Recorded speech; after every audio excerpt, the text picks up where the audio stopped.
캠페인은 한 분이 한 달에 1,000원을 후원해달라는 뜻이었습니다만 더 많이 보내주셔도 됩니다. 그리고 더 많은 분들이 후원해주시길 부탁드립니다. 후원금을 보내주시지 못하는 분들께 광고 시청을 부탁드립니다. 광고 1회당 베나TV의 수익은 1원입니다. 영상 하나당 광고 5개를 다 보시면 5원의 수익이 베나TV로 옵니다. 이 금액만으로는 프로그램 제작을 하기가 매우 어렵습니다. 그러니 후원도 많이 부탁드립니다. 감사합니다.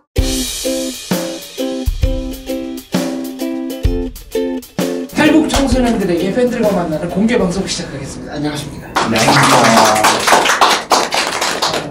강원도 원주시에 거주하시는 최승현님께서 이렇게 편지, 팬레터를 보내주셨습니다. 일국씨한테도 팬레터를 보내주셨습니다. 보셨잖아요. 네.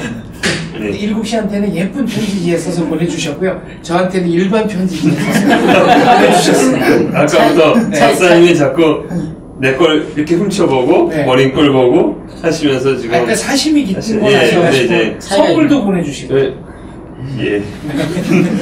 예, 최승현 원주시 이제 사시는 최승현 선생님께서 이렇게 편지를 보내주셨어요. 정말로 이쁜 편지, 이쁜 러브레터 보내주셨어요. 감사합니다. 약간 비교, 약간 차이가 납니다. 총각과 유부남이면 네. 근데 정 박사님 그분한테 몇 번째 받으시는 거잖아요. 네, 그래서 저는 정말 감사드립니다. 이렇게 꾸준히 관심 표해 주시고 이러기 쉽지 않은데 이 질투라는 건 시도 때도 없이 일어나는 거니까요. 여기까지 하고 뭐 특정 부분 읽으시려고요? 아닙니다. 제가 이게 하이라이트로까지 이렇게 고서 그렇죠. 또 이제 필요한 부분들은 또 이렇게 컬러를 다르게 보내주셔서 일단 이 방송을 이제 보신다면 제가 정말 감사히 받아봤고 정말 꼭 소중히 간직하겠다고 그런 말씀 드리고 싶습니다. 감사합니다. 감사합니다. 네. 자, 오늘의 주제는 탈북민들이나 대한민국 국민들이 서로 오해하는 게 있다면 어떤 것일까인데요. 그래서 질문도 방청객들로부터 받고 또 우리 출연자들이 방청객 여러분들에게 질문을 하고 그래서 답변이 서로 오가는 시간으로 구성해 보겠습니다. 먼저 질문을 좀 받겠습니다. 네. 저는 베나TV 열렬한 애청자인데요. 이제 먼저 그 탈북 선후배 그 프로그램에서 후반부에 가니까 통일에 관련된 질문이 나왔는데 제가 오해를 했는지 모르지만 그 북한 주민들은 이래라 저래라 다 먹고 살기 힘드니까 차라리 전쟁 나를 원한다. 그렇게 이해를 했거든요. 그게 제가 잘못 이해를 한 건지 실제로 북한인들도 그렇게 원하고 있는 건지 차라리 확 전쟁이 났으면 좋겠다 이러는 게 북한의 분위기입니다. 대부분의 주민도 왜냐면 그 말의 전말은 그거거든요. 굶어 죽으나 이래 죽으나 저래 죽으나 차라리 전쟁하고 좀 더 우리가 나은 세상을 만들어보자 그런 취지에서 대부분의 통용되는 얘기인 것 같고 제가 보기에는 실질적으로 그 죽음을 불살 정도의 그런 마음을 갖고 있는 분들이라고 하면은 다양한 변화들이 일어나지 않았을까 생각이 들었거든요. 약간 그거는 약간은 그 일반적으로 통용되는 너무 힘드니까 그거를 돌려서 얘기하는 거 아닌가는 전 개인적인 생각이거든요. 그거에 관련해서는요, 그냥 신경 안 쓰셔도 되는 게 유머로 하는 얘기입니다. 어떻게 얘기하냐면 이제 장마당에 앉아서 물건도 안 팔리지, 춥지 하니까 앉아서 에이 살기 힘들다, 전쟁이나 칵 나라 했는데 옆에 보안원이 지나가면서 탁 보니까 우리가 길 건 뻔한데. 맞아요. 유머예요. 맞아요. 북한식 유머. 이렇게 유머를 얘기할 정도니까 신경 안 쓰셔도 돼요. 또 다른 분 질문 한번 받겠습니다. 그 북한 주민들이 정말 그렇게 미국을 증오하고 많이 두려워하나요? 교육은 일단 그렇게 받잖아요. 교육은 굉장히 미국에 대해서 안 좋게 교육을 받죠. 정말로 숙량이라고. 우리는 이제 기존을 대지라고 하잖아요. 북한에서는 이제 미국을 숙량, 미국 군인들이 숙량이라고 한단 말이에요. 미제 숙량이 뭐 이런단 말이에요. 그래서 이제 뭐 6.25 전쟁도 이제 사실 지네가 일으켜놓고는 이제 남한과 이제 미군이 일으켰다고 해서 계속 이제 하고 있고. 근데 그게 조금씩 좀 달라지고 있어요. 뭐 미국 영화를 많이 본 친구들, 헐리우드 영화 많이 본 친구들이나 뭐 젊은 세대들은 미국에 대해서 그렇게 크게 부정적으로 생각하지는 않는다고 생각을 해요. 그런데 6.25를 직접 겪은 세대들은 전쟁 자체가 들어오는데 전쟁하면 이제 자연스럽게 이제 미국이랑 연결이 되거든요. 그래서 이제 뭐 예를 든다면 저희 어머님 뒤에 크게 이제 동해 흉터가 있어요. 근데 저희 어머님 48년생이시거든요. 근데 그때 신천이라는 데서 굉장히 큰 양민 대학살이 있었는데 그거를 이제 미군 탓으로 돌리는 거예요, 북한에서는. 근데 저희 어머니가 그때 치안대 사무실에 불려가서 저희 엄마가 이제 3살이었는데 저희 외할머니하고 함께 구타를 당했어요. 그러니까 외할머니를 때린다고 했는데 저희 어머니를 안고 있었거든요, 외할머니가. 그러다가 이제 실수로 저희 어머니 등에 애기 3살짜리 어머니 등에 맞았거든요. 그래서 지금도 크게 이제 흉터가 있는데 저희는 이제 직접적으로 이제 그 전쟁에 대한 두려움, 참혹함 이런 것들 직접 느끼는 거죠. 그러면 자연스럽게 이제 연상이 되면서 미군하면 전쟁? 이제 그게 되면서 전쟁을 굉장히 이제 부정적으로 생각하고 참혹하다 생각하시는 분들은 미군에 대해서 좀 증오할 수 있다고 생각을 하고요. 그거 좀 이제 직접적으로 겪지 못한 세대들은 미군 뭐 그렇게 위험한가라는 생각을 하지 않을까? 뭐 아니면 좀 개인적인 생각이지 않을까라는 생각. 다른 친구들 어떻게 생각했나요? 유진 씨는 어때요? 미국? 북한은 원래 어릴 때부터 이제 학교에서부터 세뇌 교육을 받잖아요. 이제 뭐 예를 들어 뭐 미국 영코백이 막 이래가지고 뭐 그 북한에 쳐들어와서 길 다니는 닭부터 시작해가지고 뭐 다 잡아가지고 가서 네 뭐 이런 식으로 세뇌를 받다 보니까 그 무슨 얘기예요? 닭다리 긴 거부터 잡아간다고요? 그러니까 닭을 이제 네. 그러니까 우리 그 북한에 이제 그 인민들이 이제 하나둘 애지중지 키워서 그 달걀을 낳아가지고 그거로 이제 생계를 유지하는 그 닭마저 이제 모가지로 비틀어서 잡아가지고 간다 뭐 이런 교육부터 시작해서 6.25 때? 네. 6.25 때 그쵸. 있었나? 아무튼 근데 그 6.25 때 얘기를 지금도 계속 이렇게 그 세뇌 교육으로 시키다 보니까 이제 미국 하면은 이제 그냥 길 가다가도 자기 막 그 마음에 안 들면은 총 꺼내서 막 죽이고 막 이런 식으로 저는 되게 생각을 했었던 것 같아요. 80년대 주사파 운동권 학생들은요, 커피와 콜라는 미제의 똥물이다. 뭐 이런 얘기를 하고 그랬어요. 뭐 미국인에 대한 증오? 저는 모르겠습니다. 다른 분은 모르겠는데 저는 개인적으로 이런 걸 느껴본 적이 없고, 그리고 북한의 거위급들도 미국 사람들 좋아합니다. 북한에 오는 미국 사람들 중국은 안 믿어도 미국은 믿고. 정말 좋아해요. 왜냐면 뭐 유행기간이나 이런 데서 오잖아요. 그럼 북한 간부들도 한국 사람들하고 말하는 거는 싫어해요. 왜냐면 한국 분들이 이제 너무 북한을 잘 알기 때문에 뭘 지원해 주겠는데 우리가 뭐 조건인 거다.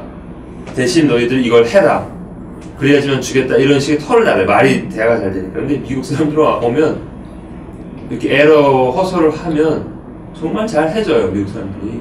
굉장히 정말 인도주의적 마음이 깊어요. 그래서 간부들도 뭐 미국 사람들 오는 거 거부감 없이 잘 지내고, 그리고 뭐 대표단도 뭐 와서 뭐 어릴 때 내가 교육받아서 그랬다 이거 없고, 뭐 어릴 때부터 우리 미국 영화 많이 보잖아요. 뭐 타이타닉부터 시작해서 뭐 그런 액션 영화들 워낙 즐겨 보기 때문에. 헐리우드 영화도 많이 들어가요. 예, 많이 보죠. 그러니까 저희 친구들은 뭐죠 항상 자막 한국말로 다 예, 한국말로 된 거, 혹은 뭐 없는 것도 있긴 하는데, 그래서 우리는 항상 어릴 때 제 생각을 그랬어요. 저희 친구들이랑 미국 가면 뭐죠 딱 뭐 있잖아요. 몸짱들. 그래서 그래서 농담삼아 이런 얘기하죠. 야, 전쟁 나면 쟤네들한테는 절대 손에 붙잡히면 안 된다. 이제 목뼈가 부러진다. 허리가 부러진다고 그러죠. 유진 씨는 미국 영화 뭐 본 거 있어요? 북한에서? 저는 미국 영화는 미국 영화에 대한 그런 거였고요. 그냥 북한 내에서 이제 방영하는 미국 사람들 대신을 하는 사람들을 몽땅 이제 코 크고 뭐 머리가 노랗고, 네, 그러니까 이제 미국 사람들은 무조건 이렇게 키도 크고 코도 크고 뭐 이렇게 되면 눈도 노랗고 뭐 이렇게 생겼구나 하는 이미지. 근데 신기한 거 뭔지 아세요? 영화 검열을 할 때 내가 단속이 됐어요. 하드 드라이버에 한국 영화가 10편이 있죠. 그리고 미국 영화가 한 편이 있죠. 그럼 미국 영화 한 편을 더 중하게 봐요. 중하게 처벌해요. 네, 더 중하게 처벌해요. 한국 드라마하고 미국 영화가 같이 있으면 미국 영화를 이제 뭐 그게 있어요. 몇 편당 뭐 노동교화 한 달 뭐 이게 있어요. 근데 미국 영화 엄청 더 강하게 보고요. 강력범죄. 거의 좀 심하게 더 봐요. 특히 미국 영화 봤다는 거는. 근데 그건 좀 차이가 있는 것 같아요. 제가 이제 검찰에 잡혔다고 했잖아요. 검찰에 이제 중국 영화보다, 중국 드라마보다 잡혔어요. 그래서 집안에 압수수색이 들어왔는데 미국 영화도 있었단 말이에요. 근데 그때 검사가 그랬어요. 너 만약 한국 영화 있었으면 더 크게 이제 처벌받았을 거다. 빠져나갈 구멍이 없다. 한국 영화는. 근데 특히 이제 북한 영화들, 뭐 태국이 휘날리면부터 시리 뭐 이런 영화들 나오면 그거는 정말 달지 않고 그냥 이제 바로 이제 노동교화소나 이제 뭐 수용소 들어간다고 그러더라고요. 그래서 영화도 뭐 미국 영화도 뭐 이렇게 뭐 반북한 영화나 아니면 그냥 여느 드라마나 그러면 뭐 좀 차이가 있겠습니다만 정말 반북한 영화라면 뭐 미국 산이든 한국 산이든 근데 엄청 처벌된다고. 중국 드라마를 봐도 처벌받아요? 북한에서 보지 말라고 하나. 북한 그 비디오를 찍어내는 그 공장에서 나오지 않은 것들은 다 이제 불법 처리. 북한지 아닌 건 다 불법. 그렇죠. 이게 참 재미난 일화가 하나 있는데요. 3년 전에 북한에서 사람들이 점점 이제 잊어져 가고 뭐 6.25 전쟁에 대해서 그런 학살이나 이런 걸 믿지도 않지만 그러다 보니까 미국 사람들 많이 보게 되고 또 평양이나 이런 친구들은 북한 사람이 어때요? 아, 미국 사람들이 얼도 친절하다. 참 잘 웃고 친절하다라는 그러한 이제 말이 쉬쉬 잘 돌았어요. 그래서 3년 전에 참 재미있게도 노동신문에 어떤 글이 올랐냐면 미국은 이제 무기를 소지를 하고 다 다닌다. 미국 사람이? 예, 미국 사람들이. 근데 이 사람들은 거리에서 만나면 입이 귀에까지 가게 서로 웃는다. 근데 이들이 왜 이렇게 친절하게 웃는 줄 아냐? 만약 얼굴이 굳어져 있고 이렇게 하면 바로 총을 꺼내 쏘기 때문에 이들은 그렇게 가식적인 A를 만들어내는 거다라고 노동신문에 실었어요. 그거를. 두려워하게 만들려고. 네.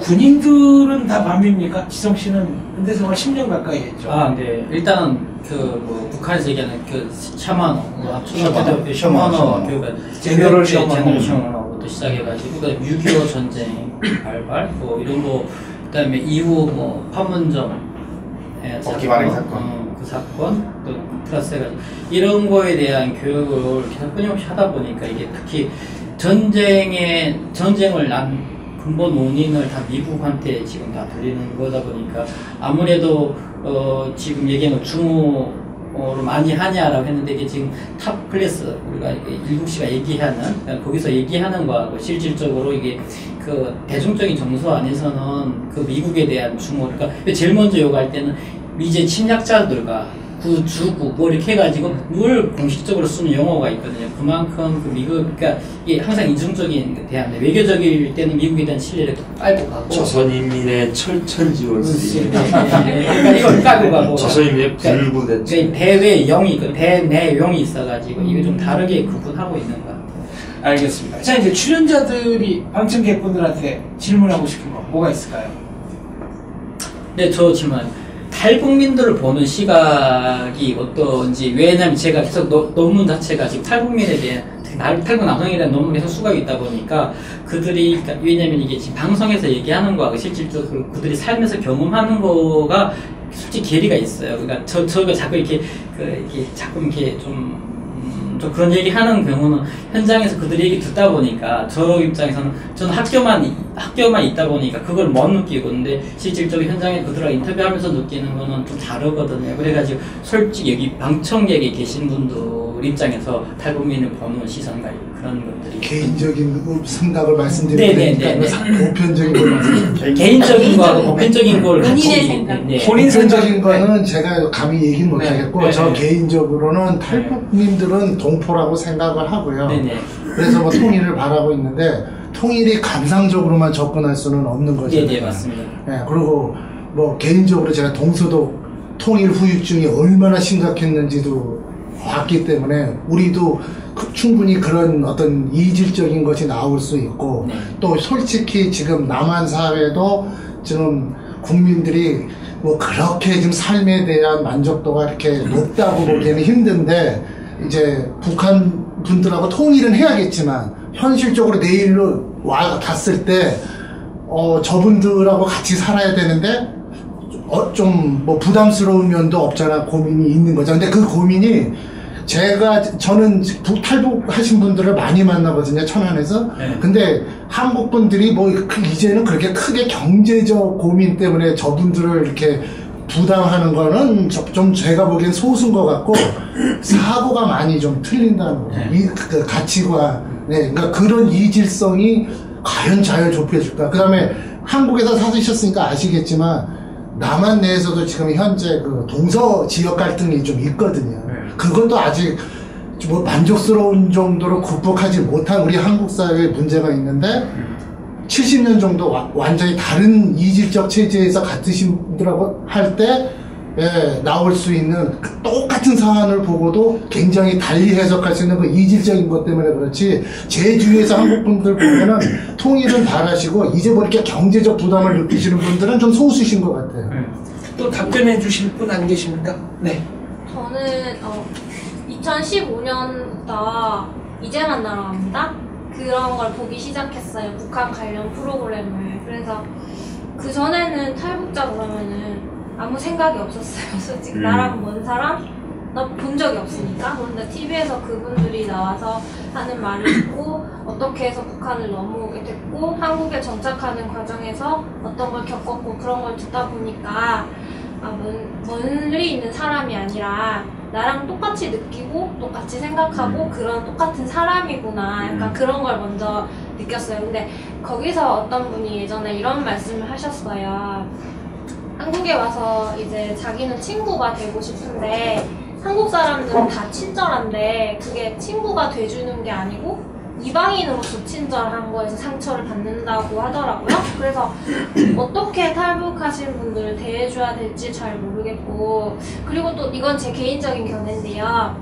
북한에서 이제 그 억압받는 사회 속에서 왔다 보니까 자기 생각을 감추고 숨기고 이렇게 답답한 것, 그런 트라우마도 있을 것 같고, 넘어오시는 과정에서 이제 목숨을 걸다 보니까 그런 트라우마도 있으실 것 같아요. 그래서 탈북해서 오신 분들이 이제 안전한 곳에 와서 정착을 잘 하시지만 내면적으로는 어떤 그런 치유받지 못한 트라우마가 있지 않을까. 그래서 그런 것들을 이제 좀 정신건강센터 그런 것도 있잖아요. 그래서 탈북민들을 지원하는 상담심. 네, 그런 것도 좀 해줄 필요가 있는 것 같고, 제 생각은 그래요.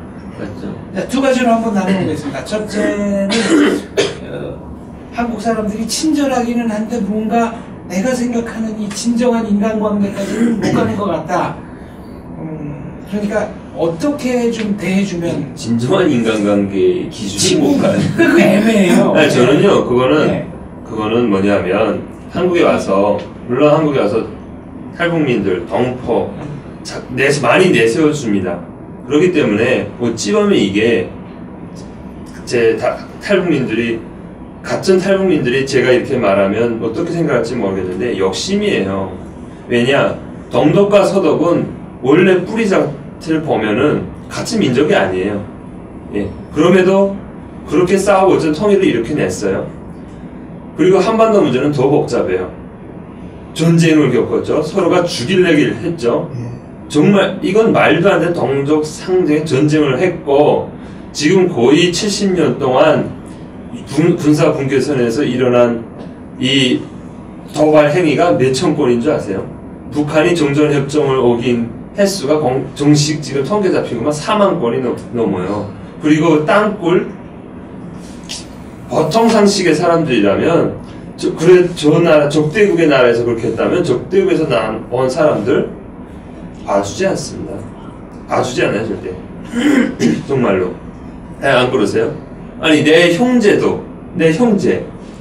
다섯 형제 중에 내 막내 동생이 형 집에 와서 그냥 술 먹고 깡패 부리고 이렇게 하면 바로 그냥 우절해버리는 게 일반 가족에서도 문제인데, 나는 이게 항상 우리가 고마워야 될 거는 이 70년 동안을 그럼에도 불구하고 계속 관심을 표명하고 품어줘야 된다고 생각을 하고, 이걸 잊으면은 그걸 생각 안 하고 우리가 여기 와서 물론 불편하죠. 왜?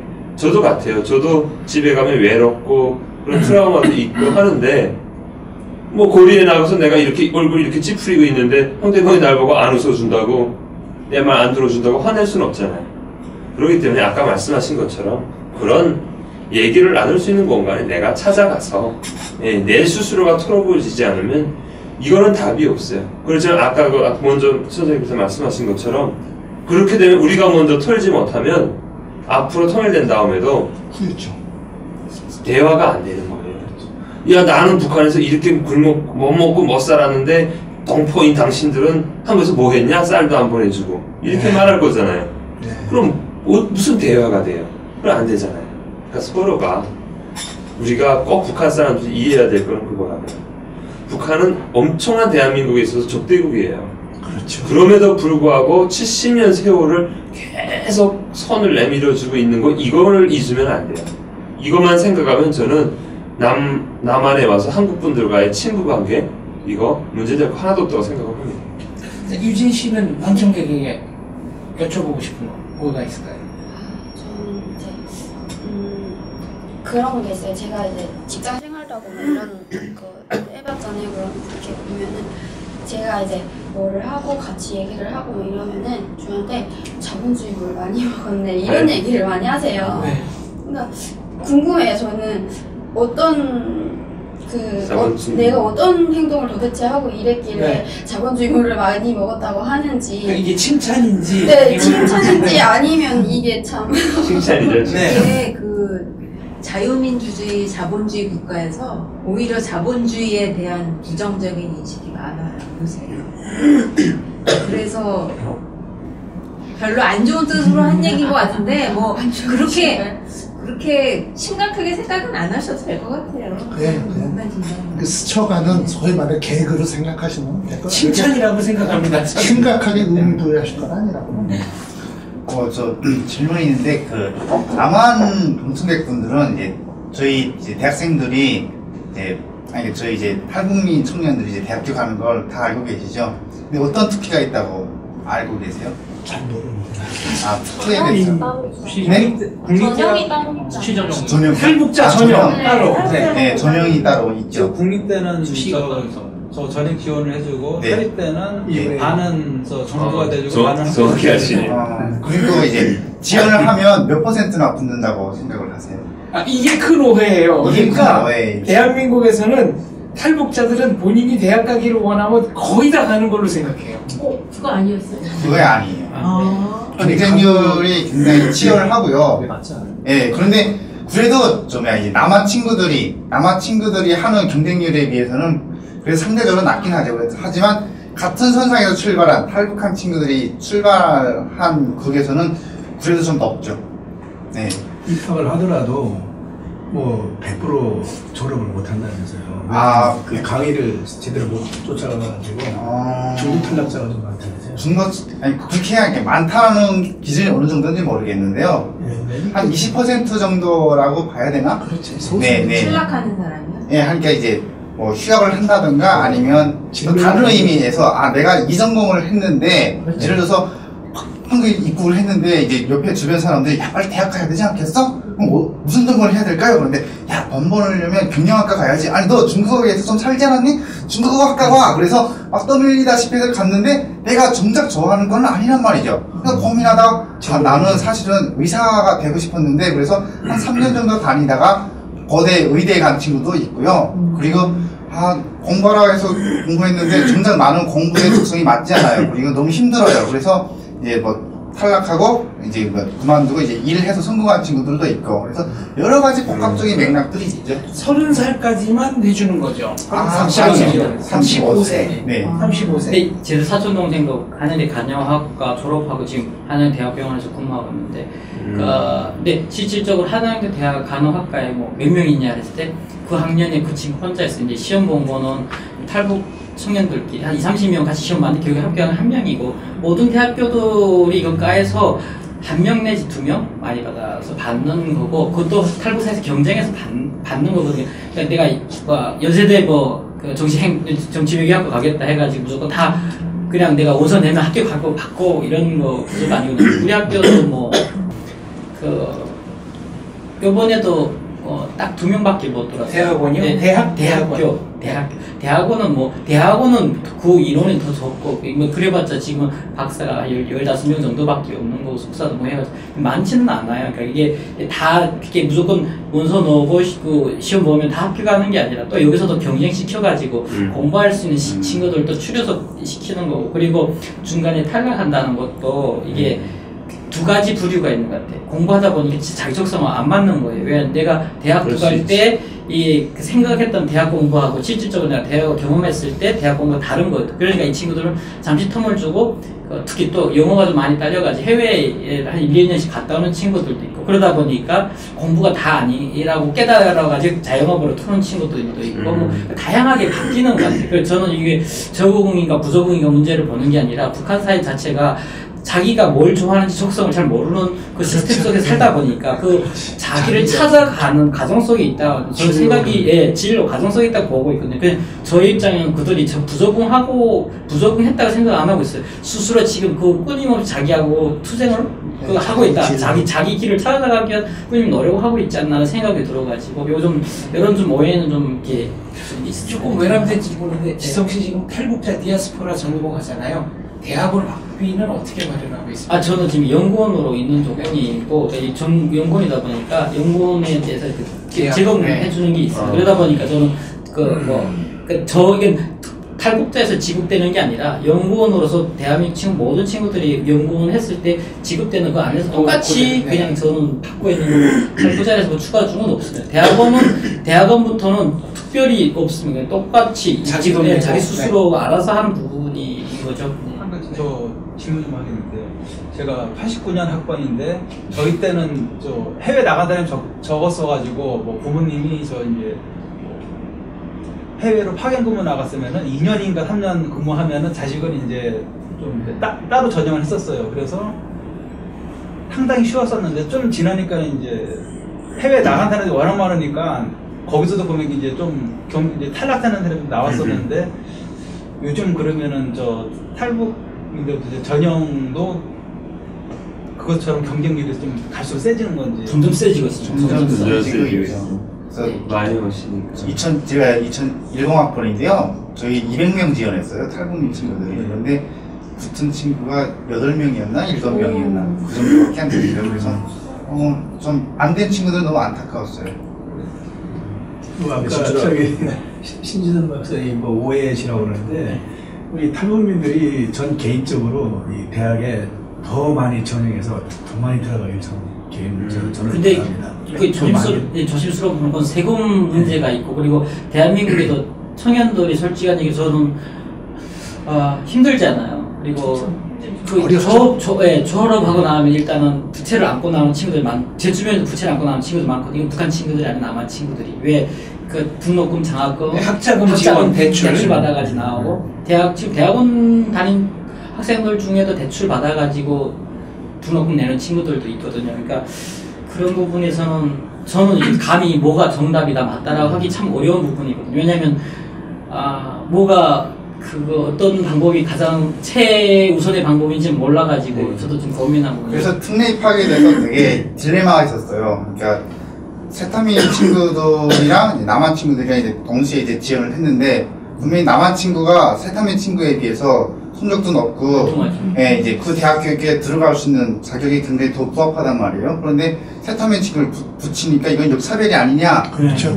이제 이런 생각들을 많이 갖고 있어요. 그래서 탈북 수저라는 말이 통용되긴 해요. 나 탈북했으면 좋겠어. 탈북하면 그냥 붙여주잖아. 그런데 어해라는 게 이제 판명이 된 게 정원 외에 저희는 모집이에요.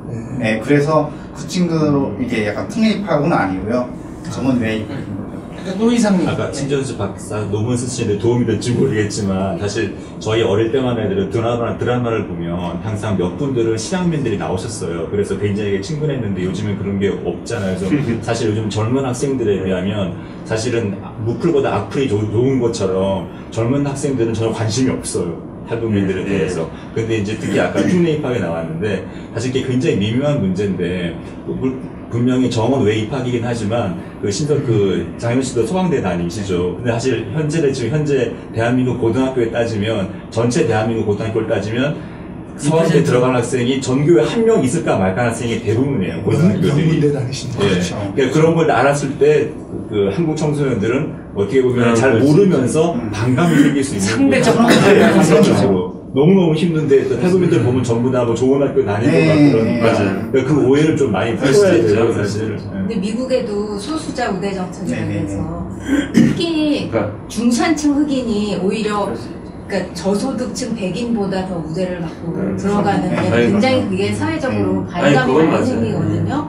그래서 지금은 탈북민 정착 초창기라서 이제 지금은 한국 사람들도 그냥 어려우니까 우대를 해줘야지 하지만 이게 이제 시간이 지나면은 그 5.18 가산점 주는 것처럼 이제 좀 문제가 네, 그거는 그런 문제인 것 같아요. 그거는 어떤 뭐 국가 세금이 더 들어가냐 안 들어가냐의 문제가 아니라 한국 국민들이 북에서 온 사람들, 앞으로 우리랑 같이 살아가야 될 사람들이기 때문에 문화를 배우는 어떤 시간적 공간을 대학에 가서 좀 가져라 라고 배려를 해준다고 저는 봐요. 그렇죠. 예, 뭐 정말 우리가 뭐 여기서 내가 서울대 나왔다고 해서 그렇잖아요. 뭐 이게 게임이 안 되잖아요. 하지만 같이 살아갈 사람들이니까 배려 차원에서 이제 대학에서 문화적 충격을 흡수하라라는 거니까 저는 좀 가벼운 질문 하나 드리는데 제 개인적인 탈북 친구가 오해하는 것이 남한은 아주 자본주의 날라리 풍에서 이제 교육을 받으면서 그거를 알려고 하면은 여름에 피서지를 가보면 안다. 왜냐면 대한민국 젊은 여성들 엄청나게 화끈하다 그 얘기를 하거든요. 여기 젊으신 분들도 문화적 충격이 좀 있었을 것 같은데. 미니스커트 보고 이제 깜짝 어떻게 허벅지를 드러내고 다닐 수 있지? 저는 인천공항이 금방 도착했을 때 제일 놀랐던 게 그거였어요.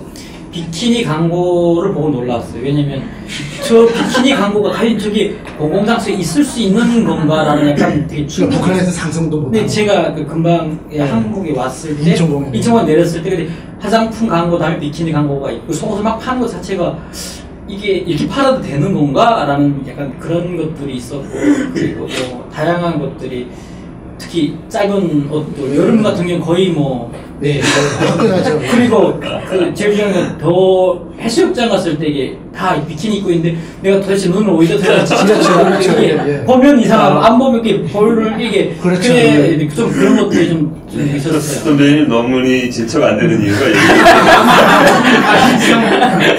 여기 논문 얘기 나왔지만 진짜로 해변에 가서 논문 쓰시고 안 써질 거예요. 저는 이제 논문 얘기 나왔지만 아까 그 대학 교육 탈북자들에게 더 많은 대학 교육 기회를 제공하는 것은 탈북자들의 지적 수준을 높여서 결국은 통일을 앞당기기 위한 투자다라고 저는 생각합니다. 맞습니다. 아까 선생님이 그 주변에 계신 탈북자 친구분이 그거 자본주의고 이제 날라리에 대해서 생각하시잖아요. 근데 그 친구가 생각해야 될 게 있어요. 자본주의는 모든 것이 다 매매될 수 있어요. 근데 한 가지만 딱 매매가 안 되죠. 인격이 매매가 안 되죠. 근데 북한은 인격이 매매돼요. 그게 무슨 말이에요? 그러니까 매매되는, 내가 말을 잘못했는데 매매가 아니라 인격이 거긴 계산 자체가 안 돼버려요. 아예 존재하지 않는 인간의 자성성을 그걸 모르는 거예요. 여기 와서 다른 거를 다 인간의 자본주의 시장의 거래 대상이라고 받아들이면 돼요. 하지만 인격. 근데 우리가 아직 인격을 잊어버려서 그러는데 북한에 있을 때 아니 내 인격은 막 그렇게 짓밟히면서 그렇게 숭고한 것만 봐서 뭐해요? 그게 삶은 아니잖아요. 저도 한마디만 하면 저도 북한에 있을 때 남한에 어떤 이제 오해를 했었냐면 남한이 돈이면 다 되는 세상이라고 생각을 했었거든요. 그래서 이제 일곱 씨가 말한 것처럼 돈 있으면 다 매매가 되는 줄 알았는데 사실은 그렇지 않은 것들도 북한에 비해서 좀 더 많다고 저는 생각을 하거든요. 저도 이제 공부를 하는 입장이다 보니까 청소년 노동 안 되고요. 청소년 노동 착취 그런 거 안 돼요. 예전에는 약간 좀 깊은 이야기이긴 합니다만 예전에는 소년 노동이 허용이 됐었어요. 왜냐면 자본가랑 이제 어린 아이랑 이제 자유로운 계약에 의해서 노동을 하겠다는데 국가 니네가 몰아서 이게 막냐 이렇게 했는데 법으로 여전 법으로 그게 맞거든요. 그래서 이렇게 또 돈을 살 수 없는 것들이 분명히 있어요. 뭐 대리 임신이라든가 뭐 성매매라든가 이렇게 돈을 못하는 것들이 분명히 있는데 이제 그런 부분들을 좀 알면 이제 북한 사회를 이해하면서. 선생님 제 말은 그러니까 다 돈이면 다 된다는 소리가 아니었고 다양성을 우리는 받아들여야 할 필요가 있다라는 말씀입니다. 제가 한데 이제 조금 듣고 싶은 게 있는데. 네, 말씀하세요. 북한이 변하지 않는 사회라고 생각을 하십니까? 아니면 변하지 못하는 사회라고 생각을 하십니까? 변하는 사회라고 보죠. 근데 변하는 속도가 너무 늦지 않느냐. 예, 그래서 어르신 것 같습니다. 북한은 이미 많이 변화되는 사회고요. 10년 사이에 저도 상상을 뛰어넘을 정도로 많이 변화되고 있어요. 그래서 지금도 보니까 협상이나 이런 대화 제기를 하는데 10년 전의 방식으로 제안을 하는데 이미 북한은 너무 많이 변화돼서 아니면 묻고 싶었어요. 그냥 정지된 사회를 보시는지 아니면 변화된 사회를 보시는지. 자, 유진 씨가 또 궁금한 거. 아니면 아까 뭐 문화적 충격 이런 그 문화적. 저는 이제 북한에 있을 때부터 솔직히 날라리라는 얘기를 많이 들으면서 살았어요. 염색하면 날라리. 네, 그게 머리가 제가 원래 좀 노래요. 이렇게 길에 나가면은 염색을 하는 것 자체가 안 되잖아요. 그럼 길에 나가면 이제 귀찰 때 단속을 해요. 그리고 이제 옷에 영어 글자가 있어서 단속을 당해요. 미국 글자를 쓰고 다닌다 이렇게 해서 그 길에다 이렇게 단속을 다니면서 날라리다 막 이런 식으로 해가지고 막 그 청년동맹에 불려가서 예, 비판도 많이 받고 이제 또 바지도 다 찢어져 먹고 예, 뭐 이렇게 했는데 이제 그 한국에 대해서 이제 그분이 자본주의 날라리 뭐 이런 얘기 하잖아요. 그 친구도 그렇게 직접적으로 한 게 아니라 아무리 이제 비유적으로 하면서 너무나 대한민국 젊은 여성들이 화끈하다 이거죠. 근데 이제 그런 거를 자유롭게 못 입고 다녔지, 이렇게 못하고 내가 하고 싶은 걸 못하고 다녔잖아요. 근데 저는 이제 한국에 오면은 정말 진짜 내가 하고 싶은 거 다 하고, 이제 그러니까 한국 딱 도착하는 순간, 이제 나는 네일 아트부터 하고, 네.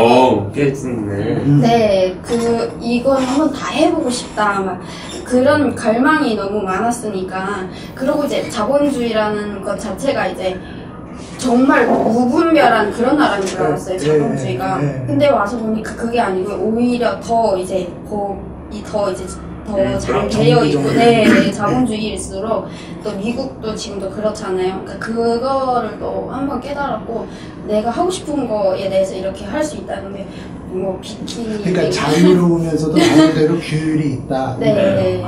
저는 하면 저희 아버지가 2008년도 세계적 공황하고 다큐멘터리 북한에서 엄청 그거를 방영을 했어요. 뭐 막 데모하고 막 아니 북한에서 전 세계 망할 것처럼 그런 거만 편집을 해서 제가 야 이제 저 나라들 큰일 났다. 자본주의 막수주의가 그러니까 예언한 저게 어른가 보다 얘기하는데 저희 아버님이 그러더라고요. 자본주의가 그렇게 나쁜 나라였으면 제도였으면 망한 지가 이미 전에 망했다. 아버님이 그렇게 말씀하셨어요. 나쁜 사람들도 있겠지만 좋은 사람들이 더 많기 때문에 유지되는 사회다라고 말씀을 하시더라고요. 아까 그 해변 얘기 나왔는데 대한민국에서도 다양한 실험이 존재합니다. 저 아는 원로 교수님은 이 조선시대를 좀 그리워하는 성차별적인 아무래도 이제 워낙 연세가 많으시니까 그런 분이 계신데 통탄을 하시기를 조선시대에는 여자들이 눈만 내놨는데 요새는 여자들이 해변에 가면 눈만 가린다. 말세다. 선글라스. 네. 그러니까 하여튼 다양한 견해가 이렇게 존재한다. 하나의 견해만 존재하는 것은 자유주의 사회가 아니다. 이런 말씀 드리고 싶습니다. 다양성. 근데 제가요, 진짜 한국에 가서 좀 궁금했던 게 뭐냐면 아직도 궁금합니다.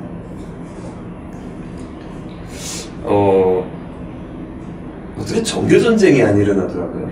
대한민국에. 아니, 왜냐면, 처음에 왔을 때, 엄청나잖아요. 천주교, 뭐, 통일부도 보면 천주교, 기독교, 불교 서로가 와서 마케팅하고. 하나원에서. 제가, 야, 이거 사회 나가면 이거 이제 끔찍하겠다. 예, 그런데, 아직도 좀 퀘스천 마크인데, 어떻게 종교전쟁이 안 일어나요? 근데 이슬람교 들어오면 달라집니다. 저 그거 답할 수 있을 것 같아요. 오, 네. 그 우리나라에서 제일 외국에 나가면 외국 사람들이 좋아하는 음식이 비빔밥이잖아요. 근데 일본에도 비빔밥이 있어요. 근데 일본 비빔밥은 밥 위에다가 이렇게 반찬 이렇게 있으면 그 밥 위에 있는 그 반찬만 남았거든요. 근데 우리나라는 구획을 지어서. 그쵸. 네. 근데 우리나라는 다 뒤섞어가지고 한 다음에 앙 먹잖아요. 근데 그게 되게 맛있잖아요. 근데 저는 그게 한국인의 그 고유의 맞아요. 신성이라고 봐요. 왜냐면은 그 신라시대 때나 뭐 고려시대 때나 이럴 때도 저 중국 쪽에서부터 문화가 많이 들어오잖아요. 그때 제가 학교 다닐 때 역사 시간에 항상 배운 게 뭐냐면 항상 그 외국 문화가 들어오는데 그대로 받아들이는 게 아니고 우리 토착화시켜서 받아들인다라고 계속 배웠어요. 그게 한국에 있는 그 한국 사람들의 심성이 그러니까 이질적인 거를 잘 이렇게 포용을 해서 이렇게 가는 그 심성이 그래서 그런 것 같아요. 그런 것 같아요. 네. 어찌 보면은 그 아니, 네, 정말로. 토대가 그러니까 문화적 영향이 있는 거죠. 한국화해서. 네. 아니, 그게 진짜로 좀 중요한 것 같아요. 저희 요즘에 목표가 생겼는데 한국 사람으로 잘 앞으로 산다는 게 뭘까? 뭐를 이해하면은 잘 할 수 있는 걸까 하는데 그런 이데올로기인 것 같아요. 포용성. 예, 포용성은 한국에는 종교 끼리는 안 싸우는데 종교인데 기독교는 기독교, 불교는 불교 거기 내에서 대파 싸움을 엄청나게 해요. 종파끼리. 한 종교 안에서의 종파. 천주교는 덜한 게 이거는 서열이 쫙 정해져 있어가지고 좀 거기는 좀 덜한데 저는 그게 더 공평하다 생각을 하거든요. 북한에서는 아예 안 싸워서 너무 썩고 있단 말이에요. 거인물이 썩는다잖아요. 토론이 없는 집단은 언쟁이 없는 집단은 버티하기 마련이고 그 집단은 이제 언젠가는 이제 사멸하거든요. 그런데 그래도 무언가가 겉으로 보기에는 계속 싸우네 하지만은 그래서 다양한 이해관계가 얽혀서 토론을 통해서 이제 더 좋은 이제 어떤 정반합의 관계를 통해서 이제 과정을 통해서 더 좋은 이제 이제 집단을 이제 나아간다는 게 다시 태어난다는 게 그래도 논쟁하지 않는 어떤 하나의 진짜 고정된 이념이 있어서 논쟁하지 않는 집단보다는 낫지 않을까? 역동성. 네네. 몇 년 전, 한 10여 년, 20여 년쯤 됐나요? 이코노미스트의 다국적 기업 특집이었는데 가장 성공한 다국적 기업이 로마 교황청이다 이런 기사를 실은 적이 있습니다.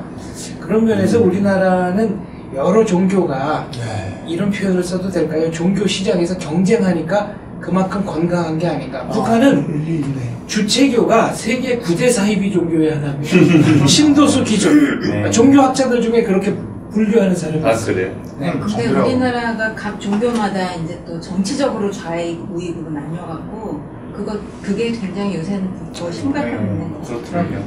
특히 천주교 같은 경우에는 거의 종교죠. 유진 씨한테 질문번을 넘기겠습니다.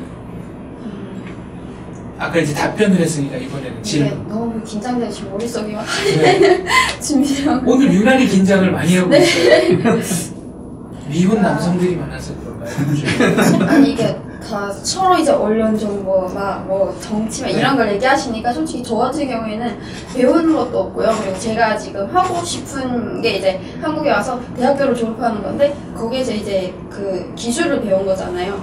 굳이 얘기를 잘하는 것도 아니고 이제 아무것도 할 줄 그런 게 없어요. 저도 할 줄이 없어요. 유진 씨는 지금 피부 미용 굉장히 특화해서 잘하고 있잖아요. 네, 피부 근데 이제 앉아서 이렇게 얘기를 하다 보니까 그 서로 질문하고 있는데 도움이 너무 안 되는 것 같아서 좀 아니에요. 네. 그래서 피부에 뱉어오셨군요. 전제만으로. 아니, 너 예쁘십니다. 나한테 선보다. 그런 질문 많이 하시잖아요. 분들이 북한에도 성형 하냐고. 성형 피부 관리 이런 거 하냐고. 하겠죠. 당연하죠. 네, 북한에 당연히 하는데 이제 평양 같은 데는 이제 그 얼굴 깎고 막 이런 게 있는데 이제 제가 살았던 지방이 양강도 이런 데는 이제 쌍꺼풀 수술 그냥 정말 가벼운 수술이고요. 마취 이런 거 없어요 전혀. 그냥해요? 네, 안 하고 한다고요? 네. 근데 그 수술하시는 분들이 의학 면허가 계신 분이에요? 아니요. 이제 그 병원에 가서 하시는 분들도 있는데 이 정치적인 돌아오니까 좀 안 돼. 아니, 괜찮아요. 이렇게 생활 주변의 얘기도 의미가 있어요. 재미있어요. 네, 그랑 이제 자격증이 없이도 이제 중국에 가서 배워가지고 중국에 몰래 가서 배워서 이제 그 기술을 가지고 와서 이렇게 집에서 이제 개인 자기 집에서 이렇게 후유증도 많을 거 아니에요. 후유증이 있으면은 그 작은 개인이 하는 또 그런 의사들 있잖아요. 거기 가서 이제 진통제 같은 걸 맞는다던가 소염제 같은 걸 이제 맞고 그런 식으로 해서 여기서처럼 보상 청구 이런 게 전혀 그렇죠. 없는 거 같아요. 북한에서도 야매라고 합니까? 야매. 일본 말로 야매로 한다고. 네, 그쵸. 야매. 네. 야매로 하죠. 돈이 없으면 이제 그 물건 같은 걸 가져다 준다던가. 안 됩니다. 저는 탈북 청소년 아까 대학교. 네. 저도 뭐 세계 여러 나라에서 가보고 살아봤는데 이거는 탈북 청소년뿐 아니라 한국에 있는 청소년들한테 꼭 하고 싶은 게 대학교에 가서 기술을 배웠어요. 남이 안 하는 기술을 배워야 요즘 IT 산업에 살아남아요. 내가 기술이 있어야 돼. 예를 서울대학 나온 사람 미국에서 콩나물 장사해. 기술이 없기 때문에. 특히 탈북하시는 분들은 여기 와서 변호사를 할 거예요. 정치인을 한두 명밖에 안 돼. 그러니까 남이 안 하는 기술을 해가지고 굳이 한국에 안 살아도 세계 어느 나라에 가서 살 수 있어. 기술만 있으면. 특히 RN, 간호사분은 미국에서 간호사 부족이야. 네, RN은 이제 정규 레귤러 너스. 미국 가면은 내가 아는 분도 불법 치료제 가면 거기 가서 한 몇 년 있으면 RN 미국에서 자격이 따면은 영주권이 나와요. 그래 굳이 뭐 이 좁은 한국에서 그냥 어렵게 살 필요가 없어. 그러니까 기술, 남이 안 하는 기술, 스위스나 독일 보세요. 기술을 먹고 살아. 요즘은 기술이에요. 화이트 칼라는 조금 극소수가 필요한 거지. 그러니까 제가 하고 싶은 건 여러분들이 기술을 해가지고 남이 안 하는 걸 하면은 직장 서로 오라 그래. 기술에는 국경이 없다는 말하고 있습니다. 근데 지금 그게 온 친구들 중에는 이게 기술 분야로 나간 사람 선배들이 많지는 않아가지고 그 어떤 기술이 특화되고 어떤 기술이 자기가 할 수 있는 건지를 잘 모르거든요. 이게 지금 정부 차원에서도 지금 그런 게가 지금 노동부 안에서 봤는데 잘 안 돼 있습니다. 어떤 기술이 우리가 가야 되고 어떤 기술 우리가 좀 더 특화해가지고 더 배워야 되는지, 그리고 그런 학교도 실질적으로 지금이 좀 고등학교 뭐 이런 것도 가야 되는데 그건 좀 더 제가 미국에 살 때 고속철도 있지 않습니까? 옛날에는 이심이 한 1cm 떠가 차가면 떨거덕해서 그렇죠. 그 이음을 미국에서 프랑스제 용접봉이에요. 이 철가치를 2개 딱 당겨. 그래가지고 그 이음 용접, 그게 용접봉이 프랑스만 만든답니다. 그 기술 배우는 사람은 돈 엄청나게 벌어. 그 학교만 6개월 졸업하면. 자기밖에 없어. 남은 못해, 그거. 땡겨가지고. 그런 정보를 잘 모르는 그런 특수한 기술. 뭐, 안 그렇죠. 기술을 해야만 살아남아요, 요즘은. 자, 오늘은 이제 정해진 시간이 거의 다 돼가고 있는데요. 오늘 이렇게 팬미팅 처음 한 거잖아요. 네, 그렇죠. 여러분과 더불어서 방송을 하니까 어떤 느낌이 들었습니까? 각자 소감 좀 간단하게 말씀해 주세요. 저는 현장감이 너무 넘치고요.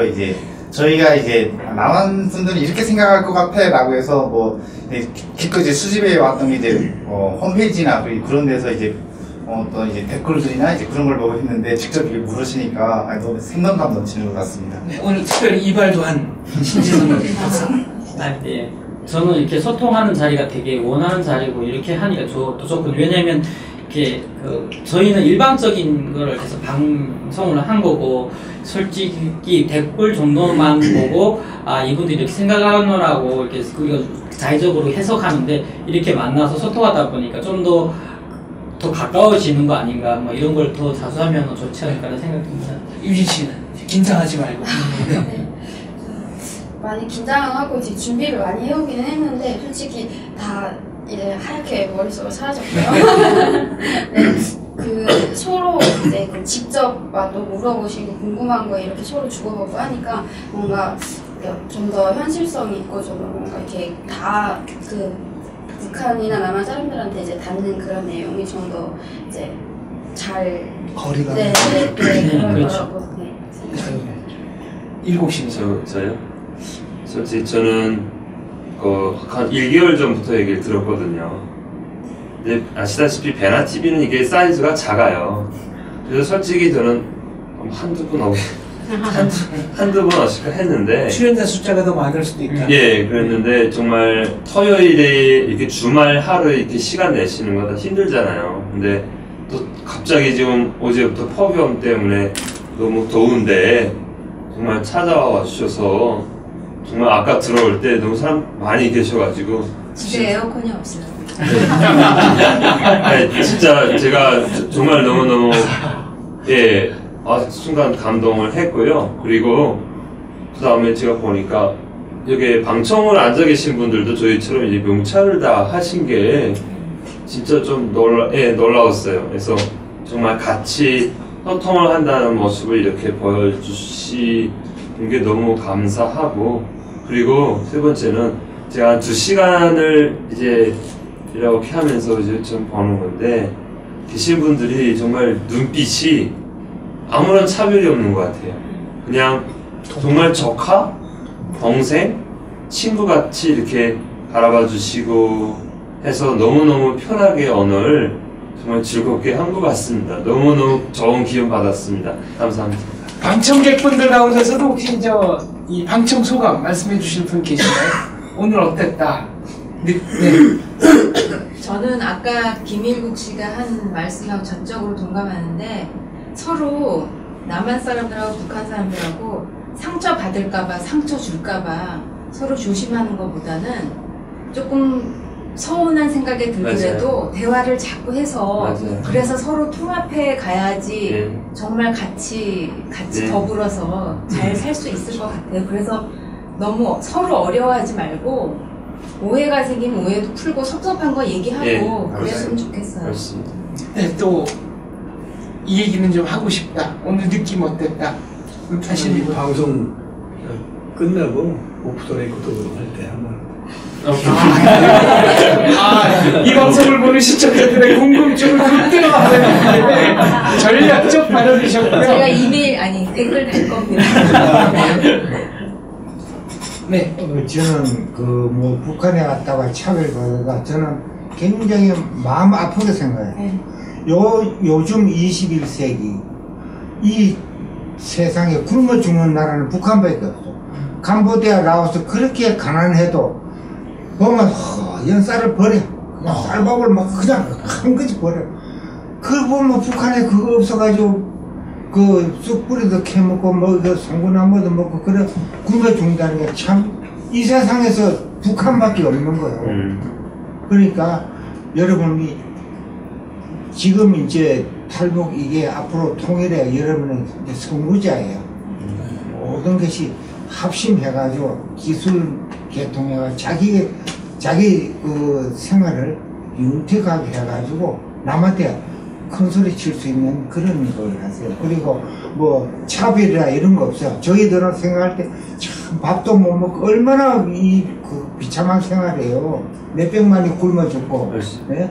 저희들은 절대로 차별 안 합니다. 올해 여러분이 온 걸 환영하고 여러분의 앞날에 많은 영광이 있기를 바랍니다. 자, 실향민 부모를 갖고 계시다는 노이상님 말씀까지 듣고 마무리하겠습니다. 보통 베나TV 보면서도 많이 느꼈지만 오늘도 같이 말씀 나누면서 정말 같은 민족이라는 거 정말 느꼈어요. 정말 그래서 하는 것도 한민족 다 같은 민족이고, 하지만 아쉬운 거는 한국 경제가 좀 좋았을 때 오셨으면 훨씬 더 좋았을 텐데 지금 한국 경제가 별로 안 좋아서, 아까 말씀드린 정체성 문제가 있는데 지금 오신 분들은 정체성을 겪으실지 모르겠지만 이제 나중에 결혼해서 아기를 낳고 그러면, 사실 지금 문재인 대통령도 실향민 아들이잖아요. 여러분 나중에 아들 자식 낳으면, 딸 낳으면 그분이 대한민국 대통령이 될 수 있는 거니까 정체성 겪는 학생들 절대 그러지 않았으면 좋겠어요. 네, 감사합니다. 네, 자주 만나면 친해집니다. 친해지면 아무래도 오해가 덜 쌓입니다. 오해를 없애는 길에 베나TV가 앞장서고 싶습니다. 참석해 주셔서 감사합니다. 감사합니다. 고생 많으셨습니다. 수고하셨습니다. 여기도 기념 촬영할까요? 단체 사진 기념 촬영할까요? 자, 저희 다 같이 단체 사진 하나 찍고. 근데 여기 계신 분들은 전부 다 그럼 한종 왜안 오세요? 치마에 보셔가지고. 네. 안쪽으로 조금 들어와 주세요. 자, 찍을게요. 네. 자, 저도 보고 딱딱하게 아니, 웃으면서 찍을게요. 하나, 둘, 셋. 자, 한 장 더. 자, 좀 웃으세요. 자, 하나, 둘, 셋. 됐다. 네, 안 해, 이거 안 해. 안 해, 이거 안 해요. 아니에요.